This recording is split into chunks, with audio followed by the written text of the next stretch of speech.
Hey everybody, I'm Steve Schwartz. It's great to be with you here in person. I actually do most stuff online, which is why I'm recording this. I run an LSAT prep website called, quite literally, the LSAT blog.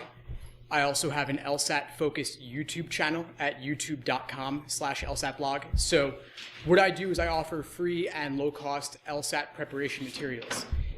And have any of you looked into the LSAT, or any of you considering law school?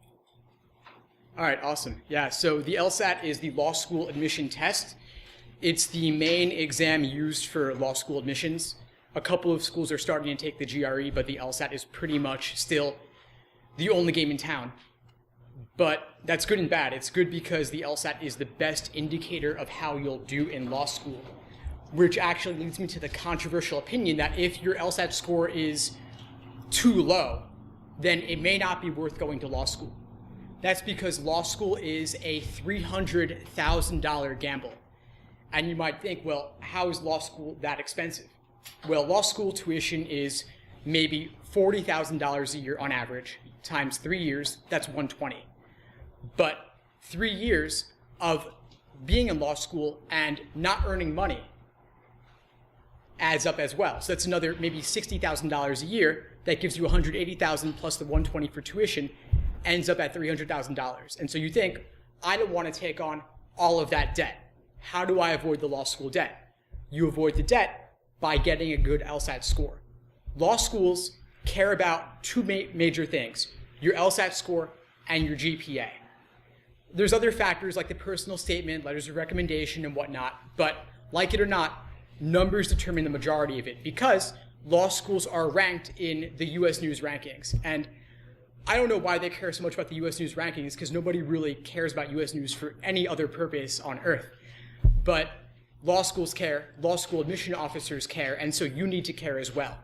If you can get an LSAT score that is above the median or even the average of the law school you want to go to, then they will give you scholarship money.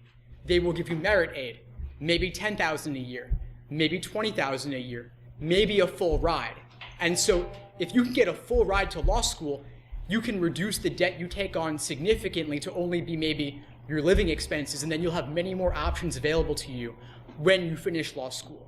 Maybe you're interested in public interest law or immigration law, but you have all that debt when you graduate. You might end up considering that corporate law job instead, even if that's not what your idealistic dreams were 3 years prior. So you might be asking now, well, what is the LSAT? How do I do well on it? The LSAT is an exam that's about 3.5 hours long.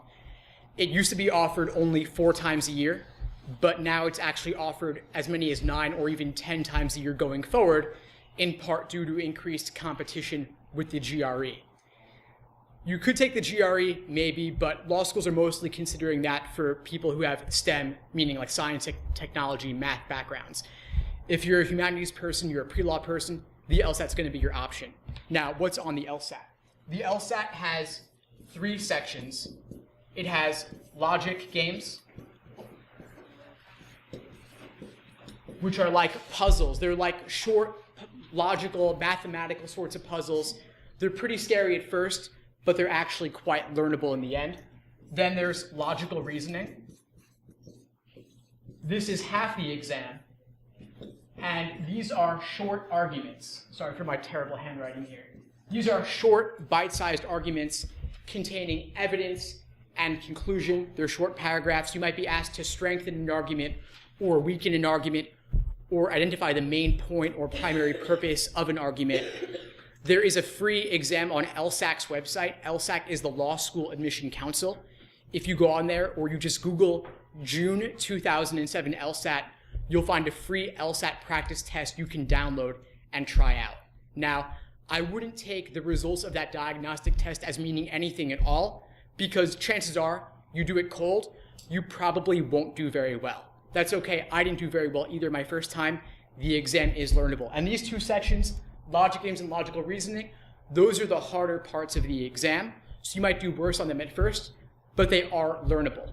Then finally, and I'll write this over here, there's reading comprehension.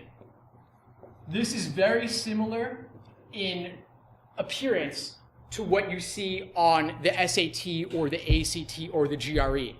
but it's actually looking for something very different. It's not looking for content. A lot of times in like English class or the SAT, you're asked to identify the tone, the topic, the conclusion of a passage. On the LSAT, they're looking for something different. They're looking for the argumentative structure.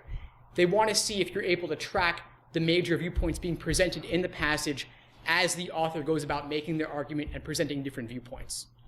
Now, the LSAT has one section of games, two sections of logical reasoning, and one section of reading comp. So there's 4 sections altogether, just 3 different types of sections: games, reasoning, reading comp. Reading comp, I wouldn't start there because you'll do okay. I'd start with games. You start with the games. They're scary at first, like I said, but they're very learnable. And you can go on YouTube, my YouTube channel at the LSAT blog. There's other YouTube channels also where people actually do full, detailed walkthroughs of every single logic game ever released. And you might think, well, where can I get the other logic games? I referenced the June 2007 LSAT. That's the free one online on LSAT's website. But there are many, many other LSAT exams available to you. There are actually 86 numbered released LSAT exams, and then a handful more that are not numbered. You can buy most of them in books of 10 exams on Amazon for about $20 each. This is the best prep material you can possibly use because these are real, released previous exams. There's no need to go to fake LSAT problems. A lot of books like Barron's and Kaplan Princeton Review, their retail books in bookstores use fake or simulated questions because they don't want to pay the licensing fee to LSAC, the people who make the test. But you need to use the real ones because they're more reliable. The fake ones contain mistakes, and the LSAT's hard enough as it is. It's even worse when you do a practice test only to find that the mistake was not with you, but with the people writing the questions. Real released exams are in books of prep tests. Practice tests are called prep tests.